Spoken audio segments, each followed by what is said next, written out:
The Tao of Self-Confidence, episode 615. Welcome to the Tao of Self-Confidence, where I share stories of amazing women who have discovered their inner journey to self-confidence. Visit our website at thetaoofselfconfidence.com. Your inner journey to self-confidence awaits. Well, hello friend. Welcome to the Tao of Self-Confidence, where I share stories of amazing women who have discovered their inner journey to self-confidence. I'm your host today, Sheena Yap Chan, and today I have an amazing lady on the show today. She is an illustrator and a surface designer, and I'm really excited to have her on and share her story with us today on self-confidence. So without further ado, I'm going to introduce you to Ohn Mar Win. Ohn Mar, how are you today? Maybe you can fill in a little bit more about yourself to the listeners. Hi, I'm an illustrator and designer based in the UK, and I've been working in this industry for over 20 years, but I did take 8 years out to look after my children, so I call this my second career, and I work with brands, packaging, book illustration, and also things like greetings cards and stationery. Awesome. Well, thanks for sharing that. And Ohn Mar, what's your cultural background? I immigrated to the UK from Burma when I was 5, and I did have a fair bit of trouble picking up English language and comprehension, and I had quite a lot of special lessons. I don't know what you call it in America. In the UK, it's like special needs. Until I was about 11, so that made me feel very self-conscious, and I had a few self-esteem issues because of that. Luckily, I had some very friendly teachers who supported my artistic abilities over my written language skills. Awesome. Well, thanks for sharing that. And, I think that's something as we all go through, right? When we immigrate to a country, especially, when English is a first language, the same thing happened to me when I moved to Canada. I had to take, it was called English as a second language classes, right? Because I couldn't, put sentences together. Just when I would speak, people would tell me I didn't make any sense. So I had to do that for about a year to start learning how to speak English properly. So I totally understand what you're coming from. It's like, then we feel like, we're not good enough because we can't speak English properly, but like you mentioned, proper, mentorship, you realize you were more than just that. So I'm glad that, you had teachers who encouraged you, to be, to get with your artistic self and, realize like everything else will fall into place. So thanks for sharing that. And what would be your favorite self-confidence quote? I think it is the magic happens outside of your comfort zone. I completely believe that you only have to take one step outside your comfort zone every day and it gets slightly easier.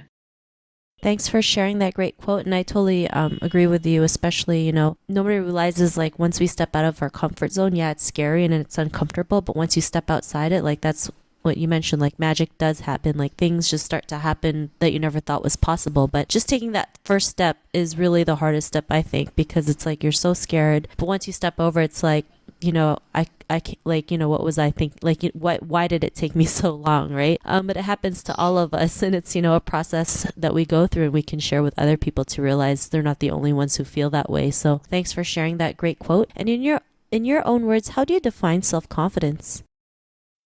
I think for me, it's being comfortable with who you are and where you are in your situation in life, and you start trusting in your own abilities, and you have a real gut instinct, gut feelings that whatever decisions you're making are going to lead you to where you want to go, and it will align with all the goals that you set yourself, if you set yourself goals. Thanks for sharing that great definition. And Ohn Mar, what was your life like before your discovery of self-confidence?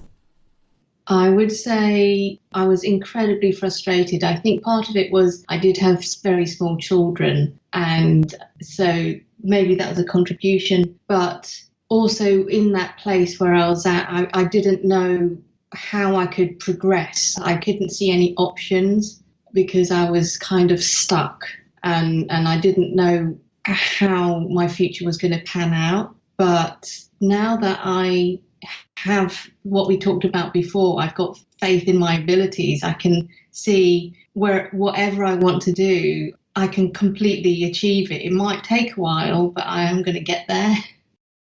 Thanks for sharing that. And, you mentioned how, having faith in your abilities was what helped you, go out there and be who you are today. Like, was there any other aha moments that made you realize you are capable of doing, anything you put your mind to? What was that aha moment?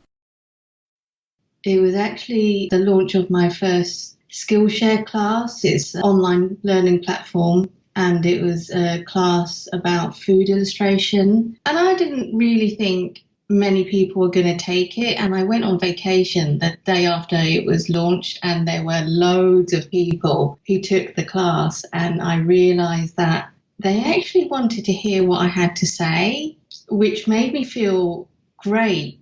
And since then, I just feel I actually have quite a lot of knowledge because I've been in this industry for so long, and it's really important to share some of that knowledge so that other people can use their creativity to improve their lives too. Thanks for sharing that. And that's great. How you were able to create something and realize, there are people out there looking for what you can provide them, right? Solve that problem for them. And it's just, just learning and putting it out there without any expectation. Like you mentioned, it went far, than what you expected, right? Which is great. And it just gave you that belief that you have what it takes to go out there and help others and, do something that you love at the same time. And because of that, what's your life been like now? Well, I've produced a lot more classes since then, and I share on Instagram. I might do Instagram lives, or I do time-lapse videos of my process when I do watercolors or if I'm doing an ink sketch. And what I put out there comes back.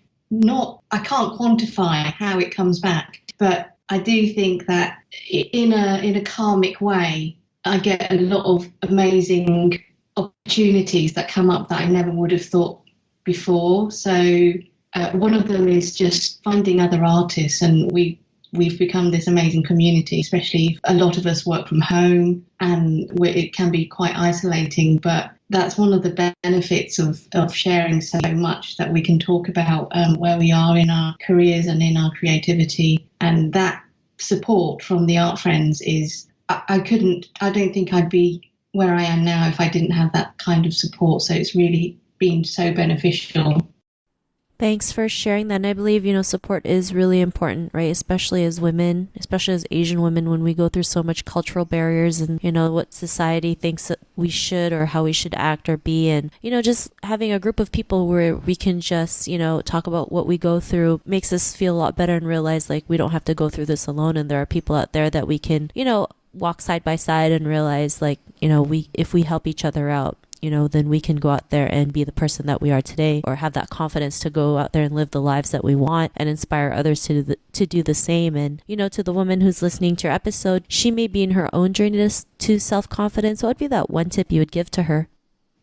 I would say you do not have to have all the answers lined up in front of you. As I mentioned at the beginning, just take that step, the courage to take one step in front of the other towards a particular goal you may have. That is all you need to do, just a tiny step every single day, and things will fall into place. There may be a little detours, but if you just show up every day, and you'll feel more comfortable about the journey that you're taking, and totally believe that you are meant to be where you're meant to be. And that is part of that learning to be confident. Thanks for sharing that great tip. And I love how you mentioned just taking, one step at a time. Most people feel like when you want to work on your confidence or work on a goal, you have to like do something big, when it's the little steps or the small daily steps that actually yield those big results. So I really love that you mentioned that. And if our listeners wanted to get to know a little bit more about you and what you do, or check out some of your work or courses, is there any links or social media profiles we can connect with? Yes, I'm on Instagram. It's Ohn_Mar_Win, and my website is ohnmarwin.com. And my Skillshare classes, I don't know the actual link to my Skillshare, but if you go to the website and type in Ohn Mar Win, I've got about 15 classes on there for everything from watercolors to food illustration and sketching.